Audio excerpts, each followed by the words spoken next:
Dan bulan Syawal ini baru kita mulai lagi. Sudah menjelang di tanggal akhir-akhir Syawal. Ya. Kita mulai lagi.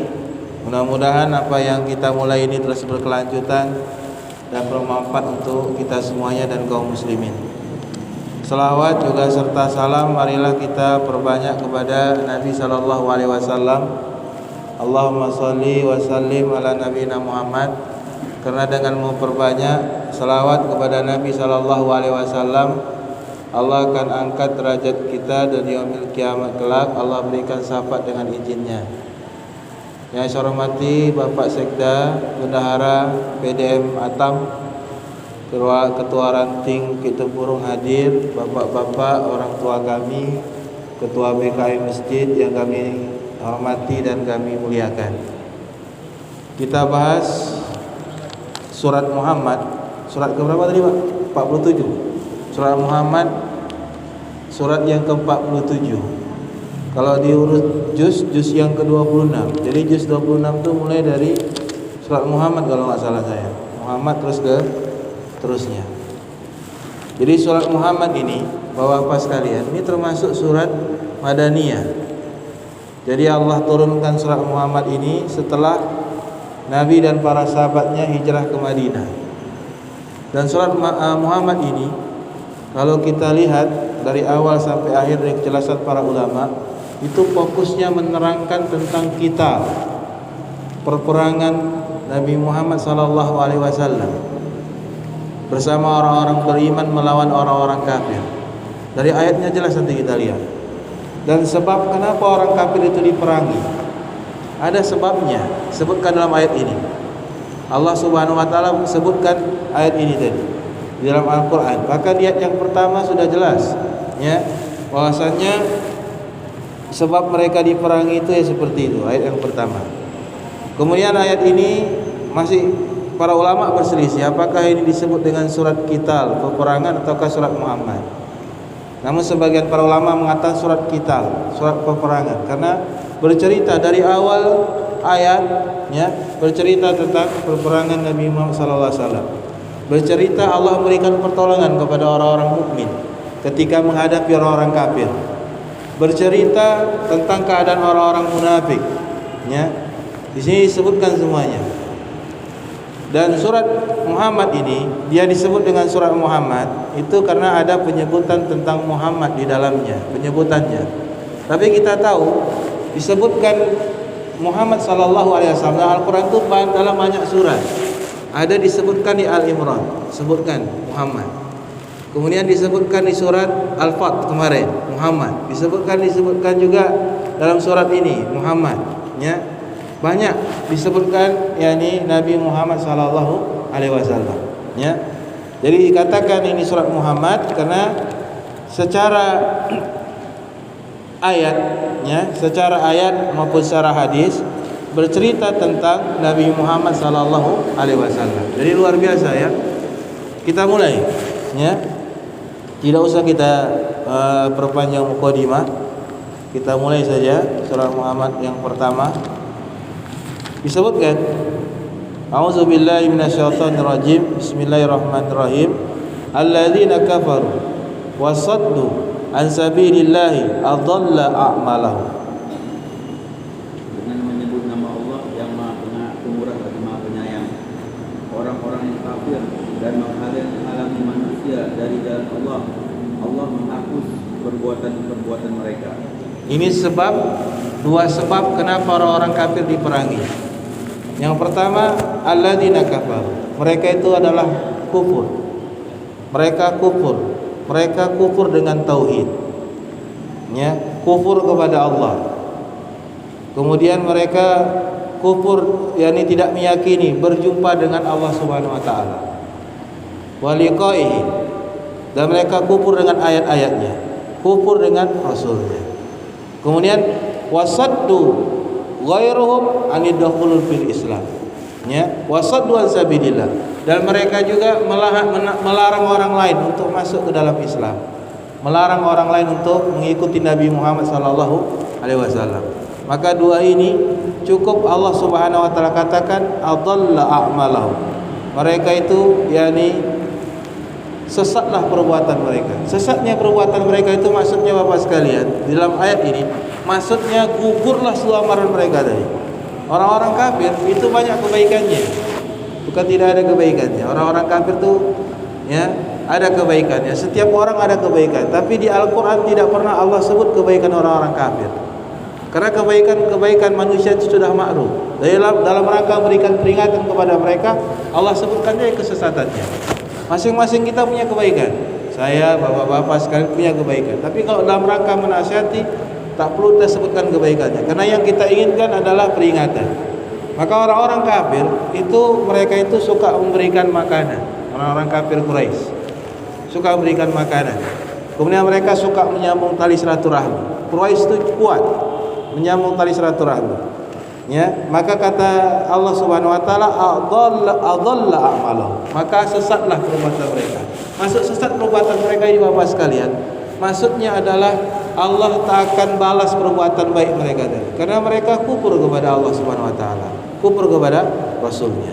Jadi dalam ayat yang pertama ini Allah Subhanahu wa taala kabarkan kepada kita tentang keadaan orang-orang yang kufur kepada Allah, kufur kepada Rasulnya, dan mereka menutup jalan. Orang-orang yang mau mendapatkan hidayah ditutup oleh mereka, tak boleh. Ya, orang yang mau mengenal Islam ditutup oleh orang-orang kafir ini tadi, tak boleh. Maka oleh karenanya Allah Subhanahu wa taala sesatkan amalan mereka. Amalan itu kalau sudah sesat Bapak-bapak sekalian, amalan itu kalau sudah sesat maka tak berguna lagi. Oleh karenanya ada dua syarat kata para ulama amalan itu diterima oleh Allah Subhanahu wa taala. Ya, para ulama mengatakan syarat yang pertama harus berilmu. Ilmunya mencocoki apa yang diajarkan Nabi, diajarkan Rasulullah sallallahu alaihi wasallam. Kalau tak diajarkan Nabi, tak ada diajarkan Rasulullah sallallahu alaihi wasallam, tak usah kita kerjakan. Karena jelas man amila amalan laisa alaihi amruna fawaratun. Barang siapa yang beramal dengan satu amalan dan amalan itu tidak ada jalannya dari kami, maka dia tertolak. Tertolak. Ya, Allah Subhanahu wa taala tolak amalannya. Jadi harus berilmu. Ya, salatnya harus berilmu sesuai dengan apa yang diajarkan dalam sunnah Nabi sallallahu alaihi wasallam. Zakatnya gitu juga, puasanya gitu juga. Karena kalau memang amalan kita tadi sudah tak benar lagi, tak Allah terima lagi.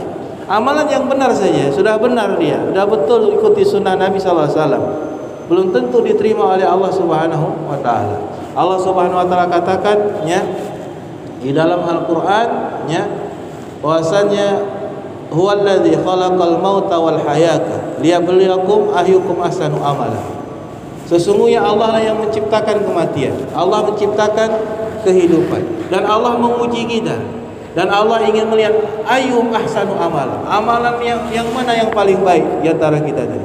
Artinya yang paling benar dan shawab, benar dan ikhlas, ikhlas kepada Allah. Jadi benar saya tak cukup, mesti ikhlas. Atau ikhlas saya tak cukup, ikhlas kita salat subuh 10 rakaat, ikhlas saya Pak Ustaz. Orang 2 rakaat saya kerjakan 10 rakaat, luar biasa. 1 rakaat 1 juz saya baca. Subuh saya sampai jam 10 baru selesai, ya kan? Tapi Allah tak terima walaupun dia ikhlas. Kenapa? Karena tak mencocoki apa yang diajarkan Nabi sallallahu alaihi wasallam. Jadi orang sekarang ini bukan sekedar ikhlas, yang penting ikhlas Pak Ustaz, bukan. Tapi yang ikhlas penting juga benar mencocoki sunnah Nabi sallallahu alaihi wasallam. Jadi Bapak-bapak sekalian, Allah Subhanahu wa taala katakan di ayat yang pertama ini Allah kabarkan kepada kita tentang halnya orang-orang kafir. Orang-orang kafir yang kafir kepada Allah, kafir dia enggak kafir untuk dirinya sendiri saja, tapi dia paksakan orang lain juga harus kafir. Dia paksakan orang tidak usah memeluk agama Islam. Itulah orang-orang kafir. Ya, makanya Allah Subhanahu wa taala ingatkan walan tarda ankal yahudu walan nasara hatta tattabi'a millatahum. Dan tidak akan ridha orang-orang Yahudi. Yahudi itu banyak agamanya, Nasrani banyak agamanya, sampai kalian mengikuti agama mereka tadi. Punya hasad ya, punya misi ya. Oleh karenanya Bapak sekalian, saya dapat WhatsApp, ada orang yang terkena riba, batak kredit ya. Kemudian dia bawa lari anak perempuan orang Aceh tadi, dibawa lari. Anak perempuannya janda punya anak 2 dibawa lari. Masya Allah. Udah ketimpa utang, terus kemudian dibawa lari, kemudian dibaptis jadi Kristen. Ya, hati-hati terlibat dengan riba, karena kita tutup bakri-bakri itu, tutup habis. Ya, apalagi orang-orang Nasrani itu dia punya misi sekali. Oleh karenanya ada saudara kita yang tinggal di klinik itu awalnya gitu muslim.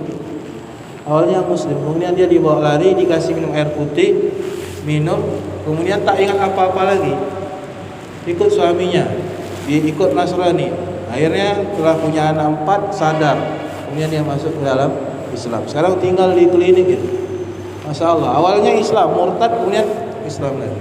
Tapi kalau sekali lagi murtad, nggak boleh lagi, karena agama bukan untuk main-main. Sekali saja Allah berikan kesempatan. Sekali dia murtad, kemudian dia baik lagi, murtad lagi, kalau dia baik lagi kita penggal kepalanya. Nah gitu kan. Karena memain-mainkan agama, tapi jangan dipenggal ya, karena bukan hak ranah hukum kita. Nanti bapak penggal pula kata ustaz saya, ya kan? Bahaya saya. Ya kan? Jadi bapak sekalian ya, jadi sekali saja jaga iman kita, walaupun sesulit apapun, jangan sampai kita menjual akidah kita. Jangan sampai. Jangan. Hutang itu bisa dihadapi. Tidak ada hukum yang orang yang hutang itu secara hukum perdata memang ada, tapi dia paling baik ditangkap dan dibebaskan. Kok di sidang berapa kamu sanggup nyicil? 2.000 sebulan, dah cukup. Dikeluarkan lagi dia. Enggak sampai berdalam-dalam di dalam penjara dia. Enggak usah takut. Kalau memang enggak ada duit bayar, enggak usah bayar. Kalau ada duit baru bayar. Jadi Bapak-bapak sekalian, ini ayat yang pertama. Ayat yang kedua, Allah Subhanahu wa taala katakan, tadi Allah jelaskan tentang orang-orang kafir. Allah Subhanahu wa taala jelaskan tentang orang-orang kafir. Wasaddu an sabilillah adalla a'malahum. Ya. Jadi orang-orang kafir ini ada lagi di bawahnya tingkatan fasik. Jadi orang fasik, siapa orang yang fasik tadi? Banyak orang yang bertanya tentang orang yang fasik itu siapa gitu. Allah katakan fasik itu dalam surah Al-Aqab ayat yang ke-35. Apa kata Allah Subhanahu wa taala? Fahal yuhlaku ila qaumun fasikun. Kata Allah Subhanahu wa taala, apakah tidak akan dibinasakan? Semua akan dibinasakan. Ya. Semua kita akan dibinasakan, termasuk orang-orang fasik. Jadi orang yang fasik itu sama juga. Fasik itu alladzina kafaru wa saddu an sabilillah. Sama dia. Fasik hampir sama dengan orang-orang kafir tadi. Itu dia. Kemudian ayat yang kedua Allah Subhanahu wa taala katakan walladzina amanu wa amilus shalihat wa aminu bima nuzzila ala Muhammadin wa huwal haqqu mir rabbihim kaffara anhum sayyi'atihim wa aslaha balahum. Dan orang-orang yang beriman kepada Allah dan mengerjakan amal-amal yang soleh serta beriman pula kepada apa yang diturunkan kepada Muhammad, dan itulah yang hak dari Tuhan mereka. Allah menghapus kesalahan-kesalahan mereka dan memperbaiki keadaan mereka. Ya. Jadi disebutkan di ayat ini walladzina amanu wa amilus shalihat. Ya, mereka-mereka yang beriman dan beramal saleh. Mereka-mereka yang beriman itu dikatakan tetap dalam Al-Qur'an. Kalau dikatakan mereka-mereka yang beriman, alladzina amanu, itu amanu billah, beriman kepada Allah. Wa bi ayatihi, beriman dengan ayat-ayatnya. Wa bi rasuli, beriman dengan rasul-rasulnya. Kemudian yang ketiga yang keempat waliqaihi, beriman berjumpa dengan Allah Subhanahu wa taala. Ini penting. Ini ciri khas orang beriman. Orang beriman itu yakin dia akan berjumpa dengan Allah Subhanahu wa taala. Dia akan dikembalikan kepada Allah Subhanahu wa taala. Ya. Kalau dia sudah beriman kepada Allah, beriman kepada Rasulnya, beriman kepada ayat-ayatnya, meyakini akan berjumpa dengan Allah Subhanahu wa taala, ya, maka mereka akan menunaikan apa yang dipardukan kepada mereka, diwajibkan, dan menjauhi apa yang dilarang. Ini kalau orang-orang beriman demikian tadi. Orang yang beriman dan beramal saleh, ya, akan melakukan apa yang diwajibkan oleh Allah dan menjauhi apa yang dilarang oleh Allah Subhanahu wa taala. Kemudian kata Allah Subhanahu wa taala wa aminu bima nuzila ala Muhammadin. dan mereka itu beriman dengan apa yang diturunkan kepada Muhammad. Apa yang diturunkan kepada Muhammad cuma dua saja, Al-Quran dan Sunnah Nabi Sallallahu Alaihi Wasallam. Hadis Nabi Sallallahu Alaihi Wasallam yang kita wajib imani hadis yang sahih,